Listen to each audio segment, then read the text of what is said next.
Now, I want to move on to my next guest here. You may have lucked across this site, but let's talk a little bit about what the site is and who's behind it.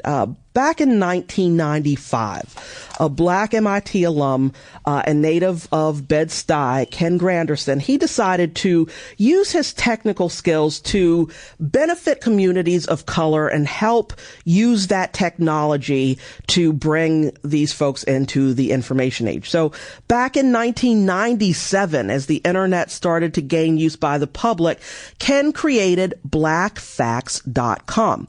This was the internet's first searchable listing of Black history facts. Well, it's been 2 decades later, and after putting Boston's communities of color, the Caribbean nation of St. Lucia online, Ken amped up Black Facts. There are images, video. He's used artificial intelligence to build the technology platform for Black Facts to create the future of Black history. He is with us this hour, and I am delighted to have him. Ken, thank you so much for being with us this afternoon. Well, thank you so much for inviting me, Jamila. Yeah, so I am just overjoyed. Oh, good. I have to ask if you are on speaker, my friend, because our engineer is getting some feedback from you. Can we? I have a headphone on. I will take that out. Okay. Yeah, we want to make sure everybody can hear you. Is that better? This is much better, yes. We want to make sure everybody hears this, because what you're saying is important and interesting, and more people need to know about Black Facts.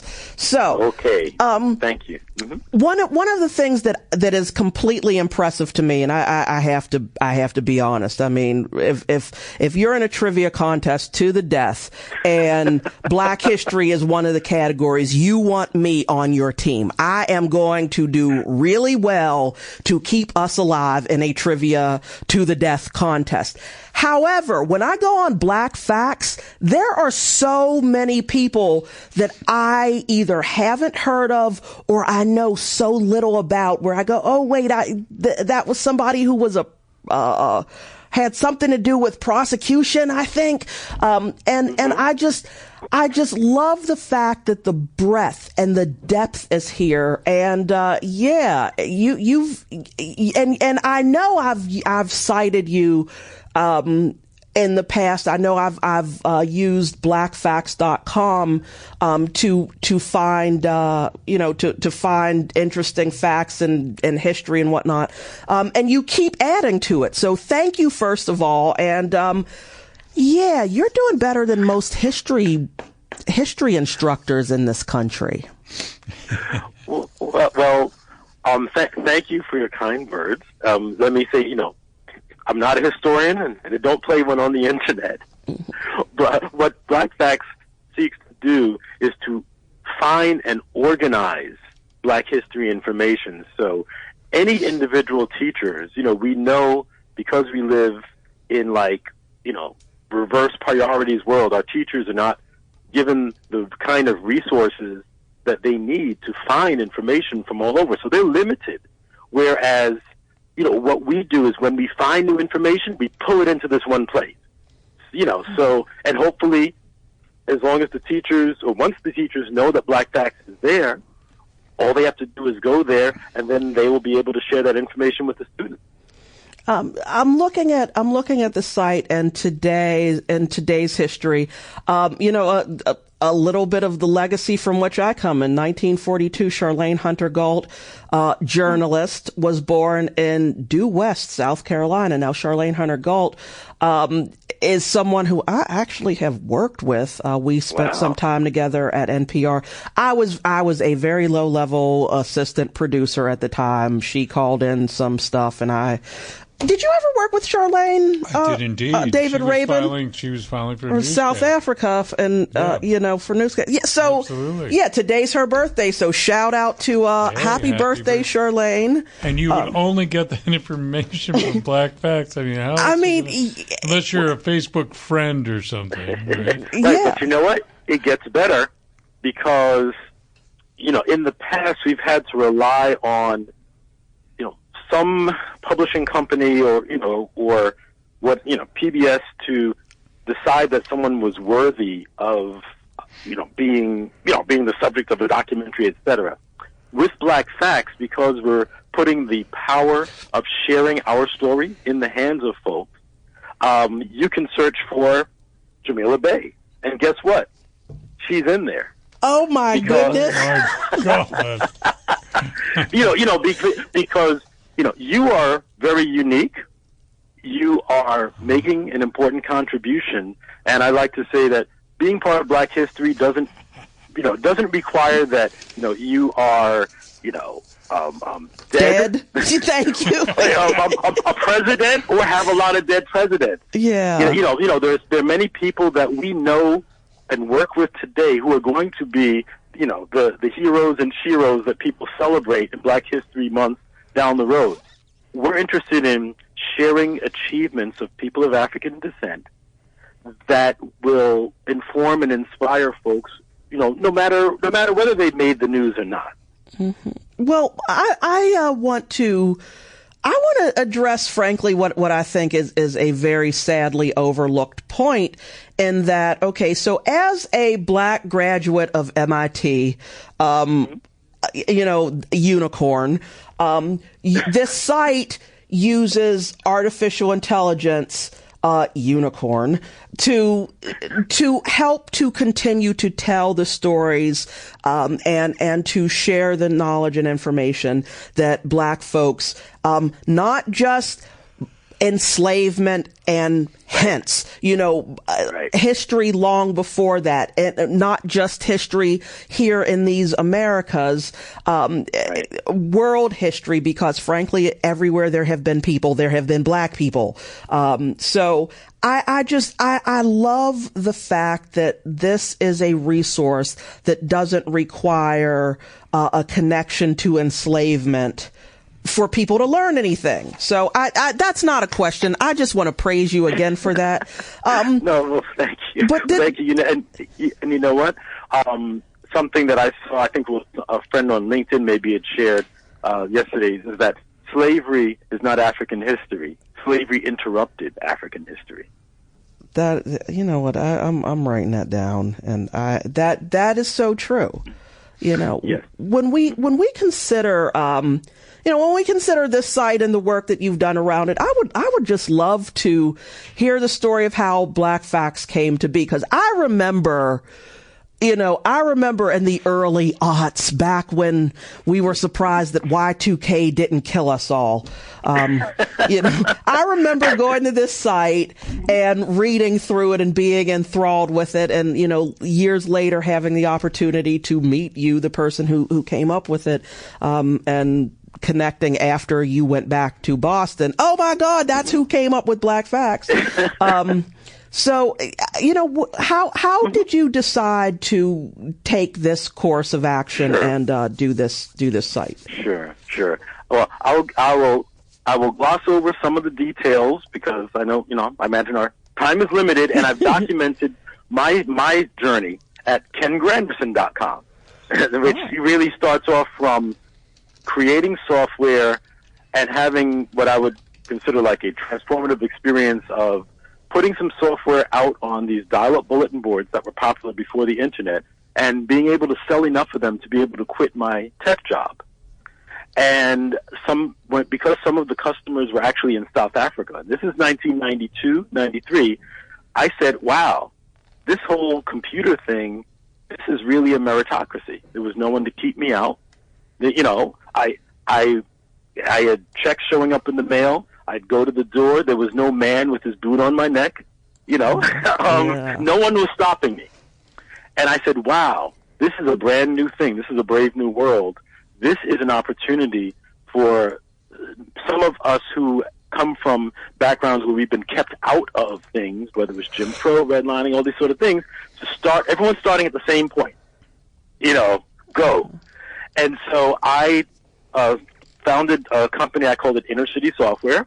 And since this was pre-gentrification, that was a euphemism for Black software company. And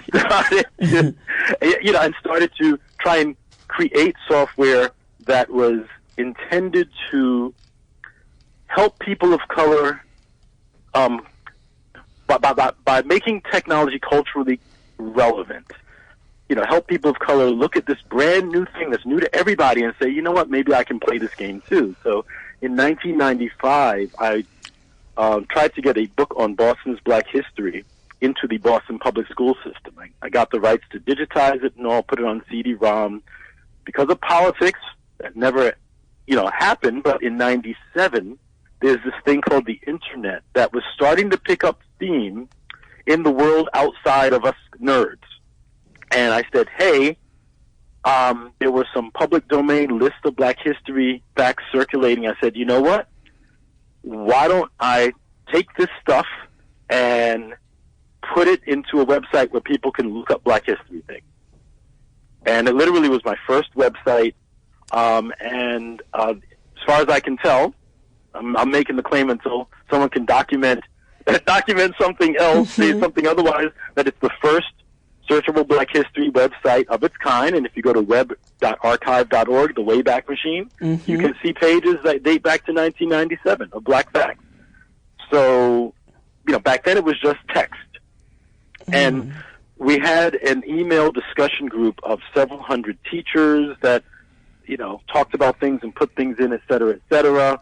Fast forward a decade, because of the way that the industry changed, I ended up shutting down the small business, but I stayed with technology. And a couple of years ago, myself and my longtime associate,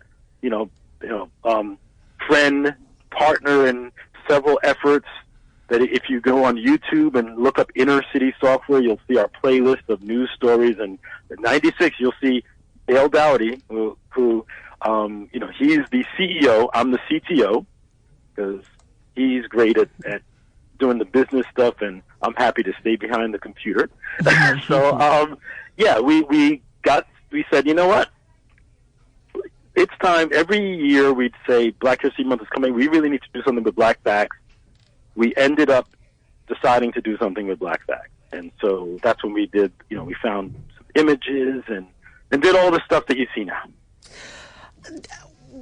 For folks who like me love to go through and just read this, that this is one thing, but there are also other ways that folks can get involved. Let's talk about membership through blackfacts.com. Who might consider membership and why? Okay. Well, if you're interested in getting what we call our daily recommended dose of Black history, 365 days a year, that we call the Black Fact of the Day, if you just join, and there's 3 levels of joining, all levels give you the Black Fact of the Day mailing. At some point, whenever I say at some point, translation is when Ken can find the time, because I am the sole developer of everything in the system right now. So when Ken gets the time, we're going to do social media postings too, of the Black Fact of the Day. So that's one thing. Teachers who might be interested in having their classes do custom projects. The system is intended to have separate little virtual sites. That could be a classroom. It could be around, frankly, even, different cultural groups, countries, faith groups, lifestyle groups, etc. But let's say let's stick with the school concept. A teacher might want to, have their students do a Black History project, and they could create accounts, because creating an account gives you the ability to submit things, which of course we're going to review. But then, as long as it seems, legit, we'll approve it, and boom, you've just added, to Blackfacts. Oh, that's fantastic. Now there's also premium memberships that, at this point, are more, hey, I like what these guys are doing, I want to throw them a bone, but we actually have some T-shirts and buttons that we're going to set up as promos, for these premium memberships that we're saying either 20 or one Tubman, or just $20, or 2 Tubmans for the year. I love that. I love that. Yeah. So, at the heart of this, I mean, this is a tech organization. This is a tech site. But as we well know, information and frankly, artificial intelligence and whatnot is actually more than just binary code. It speaks to culture, it speaks to history, and it certainly speaks to, a meritocracy to get more folks involved. I'm asking you to share some opinion with me, because I personally think that, despite the fact that the online space is, it should be a meritocracy, I feel like it's still way too male and way too white. What do you think, in addition to this kind of site, but what do you think needs to happen in terms of making more folks look at it as you do and say, hey, I have these skills and these abilities and I can make this relevant to other people like me? Well, I am a journalist. I like to ask hard questions. So I want, and I know you can think, so bring it, MIT. Oh boy. Well, at the risk of giving an oversimplified, sort of solution or suggestion, when I see something missing, I'm compelled to try and solve it. And maybe it's the engineer in me, Mm-hmm. So Blackfacts is driven by the desire to close this gap of the whole cultural relevance of technology sort of thing, and frankly, also to try and establish some example of technology that was created by, not just used by, but created by some people of African descent. To say, hey, yeah, everyone knows that, we can, do all kind of things from the neck down, but this is something that we can do from the neck up as long as we get in there. And Blackfacts, yes, it's focused on the content that's in there now is focused on Black history, but the platform that it sits on could be, for example, all about women. It depends on what you put in. I like to say content in, knowledge out. Because we're not letting nobody put no garbage in our system. Because everyone, it's the euphemism of that old phrase. So the thing that I do, better than anything else is conceive, create, and deploy technology. Technology is a central aspect of almost every part of our society, but I have a belief that our organizations, whether both nonprofit and for-profit, tend to not be able to leverage technology well because they can't hire six-figure consultants to do, to put things in place. So, under the banner of a larger vision we call the Wakandan Technology Initiative, subtext of that is that a subtext of the Wakanda narrative is that the Wakandans' ability to protect their culture was based on the fact that they mastered and controlled technology that was superior to everyone else's.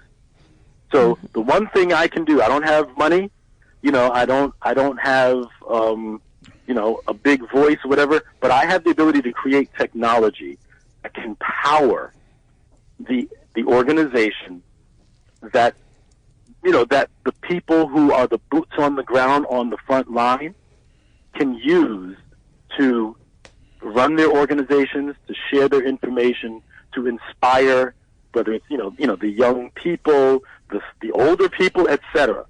So that's like a long-winded way of saying the one thing that I think I can do to make things better is create technologies that can become the foundation for our our committed but resource limited people in various fields of endeavor to take advantage of the way that technology can be an amplifier of your ability to get the word out, to organize what you're doing, to touch thousands and thousands of people without having lots of financial resources. Absolutely. I hope I answered your question. You absolutely did. You're going to stay with me because It's a wonderful segue. You mentioned fundraising, and we are absolutely in our station's fund drive at present. We've got folks standing by, hoping to take your pledges of support. You can make a call at 202-588-9739 or 1-800-222-9739. For folks who want to use technology to your advantage and to our great benefit, WPFWFM.org. You can make your pledge of support online, and we will greatly appreciate all of your help to make sure that we can continue to bring you programming such as this. And we break in the programming, we do the fundraiser, and for that you don't have to listen to commercial after commercial after commercial. And indeed, so at this point, our operators who are waiting to talk to you, nobody's on the phone at present. I wonder. And I think people might be remiss in not realizing that they can employ technology for a mere $100 and get an amazing chocolate drop oriented CD. If you could talk about that. Absolutely. Dom Flemons, who is the old time music guy, he's called a neo-traditional country multi-instrumentalist. He is best known for being part of the Grammy Award-winning organization and, music band, the Carolina Chocolate Drops. He's got a new album coming out tomorrow, and there's a big, huge pitch behind that. But he is going to be coming to WPFW and performing some of his tunes off of that album. And he is willing to do some autographing and sending to those who call in with a pledge of support. At the $100 level or more, feel free to give as generously as you wish to. We will bring that to you. You just have to make sure you let our operators know that you're calling in for the Dom Flemons promotion. I mean, I'm just amazed at the connections you have, dear Jamila.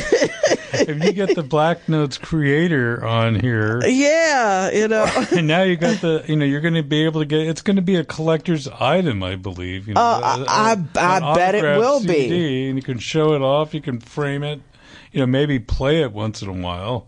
I'm sure you will be doing that. But, I mean, you guys out there are fortunate enough to be listening to one connected lady. I don't know how else to say it. Oh, well, you're so very kind. Well, and if folks want to call in and chat and let it be known that they're making their pledge of support this fine hour, 202-588-9739. You can do that now, toll free. We are happy to pick up the charges for that. Not that I don't.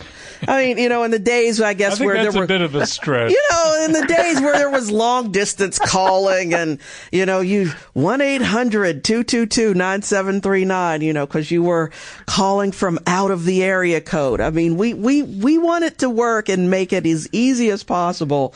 Reverse the remember calling people collect? I remember being in Mexico and calling Los Angeles and having the call charged to my parents in Wisconsin. I mean, those are the days. Yeah, and thanks to technology, look at us now. We can just go on to apps and instantly message through time and space, and geography is of no consideration unless you're in China or Iraq, perhaps. But anyhow, that's another show. That's another episode. But if you are so inclined to go to WPFWFM.org and use technology in that particular way to let us here at the station know that you are a friend and a supporter and a member, we would ever be so delighted. We're delightful, but we'd be delighted to have you. Yeah, all of the above. And we should say that if you don't have $100, lying around that you don't know what to do with, we love sustainers. I mean, for mere $10, $15, $20, whatever you can give. You can just sign up, give us your credit card, your ATM card. We'll take it out. You won't even notice it. I just about guarantee it. And it's something that's important for us. You don't have to have that $100 right now, although that would be great. And it's not either or. You can do the $100 and you can do sustaining, and just we'll take it out of your card, and you give up. You don't have to give up, but it's the equivalent of like three of Jamila's favorite pumpkin lattes or whatever the latte of choice is. At, this particular. Is there a Valentine? I guess we're a little bit late for that. What's the next? St. Patrick's Day I was or something. Say, maybe there's a St. Patrick's Day. Feeling lucky. Shot of Irish whiskey in there. But I guess you can't do that at Starbucks. But it's what I'm trying to say is that most people can handle like $10, $15, $20 a month, supporting a community resource that is WPFW. You not only get connected ladies like Jamila Bay, but you get like amazing music that's just not out there anywhere else. I mean, I flip around the dial. I mean, what is a dial anymore? Push the buttons, whatever it is, scroll. I mean, you're not getting the kind of music that that you get here on WPFW. So please support Jazz and Justice Radio WPFW. And what are those numbers again? 202-588-9739 or 1-800-222-9739 or online at WPFWFM.org. So we have just a few minutes left until we must take our leave and give Ken back to all the wonderful things he's doing. I want to point out very quickly, though, Dom Fleming's album Prospect Hill, the American Songster Omnibus. It's 2 discs with 3 parts, and there are a bunch of really great tracks, but one of them is Hot Chicken, and I'm a vegetarian. Well, and I'm fasting right now, so it's for. And it's Lent, so but you already gave up Catholicism. I gave up Catholicism for Lent. I just happen to like to use Lent to fast because people kind of just leave you alone and don't try and feed you food because you're making me laugh. It's true. It's just part and parcel what you get when you listen to the Sex, Politics, and Religion Hour. And religion. One other thing I want to shout out before we go back to talking about Blackfacts. Folks in Washington D.C. who are older than millennials might remember Urban Hang Suite. I didn't know that was you. Oh, wait, okay. We, I guess, hosted their website. Okay. You weren't behind it. Okay. Yeah, yes. Okay. Yes. But yeah, Urban Hang Suite. Yeah, I'm scrolling through KenGranderson.com, Ken's website, and for those of us who when the BET restaurant still existed, were looking for things to do in Washington D.C., you definitely knew Urban Hang Suite, and definitely recognized. We did the Congressional Black Caucus Foundation's website for a while. Oh, wow. So all of this is wrapped up in, and this fabulous technology that holds a lot of meaning and reaches a lot of people. And, I'm delighted that you could join us today and talk about it. I want to give you the last word here, Ken. So folks who are interested in learning more can go to blackfacts.org. What else should folks know? .com. I'm sorry. I'm so sorry. .com. See, that's what I get.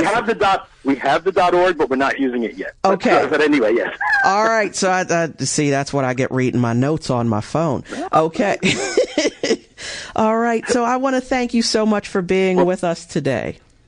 Oh, okay. Did you, just one final thought that we're really, really proud of, like when you're talking about how to so many people, something that we think is so unique about Blackfacts, and we feel very privileged to be finally bringing to life the lifelong dream of NAACP founder and international scholar W.E.B. Du Bois, that he called the Encyclopedia Africana. And we're using technology that is not just for us and about us, but most importantly, created and controlled by us. Mm-hmm. So we're keeping the faith. We are, you know, we're part of Du Bois's talented 10th, using our skills to, quote, uplift the race. Fantastic. I'm so glad that you were able to join us today. We have just a minute before we have to conclude, but I want to make it really clear, folks, we need your pledges of support. We still have a goal this hour to reach, and you can make that happen if you dial in at 202-588-9739 or 1-800-222-9739. WPFWFM.org is not just our website. It is the place where you can go to make your online pledge of support and make your voice heard about supporting local radio that offers programming and information and music and culture that you may not be able to find elsewhere. I want to thank you so much for listening, and we'll do it again next Thursday. Until then, be well.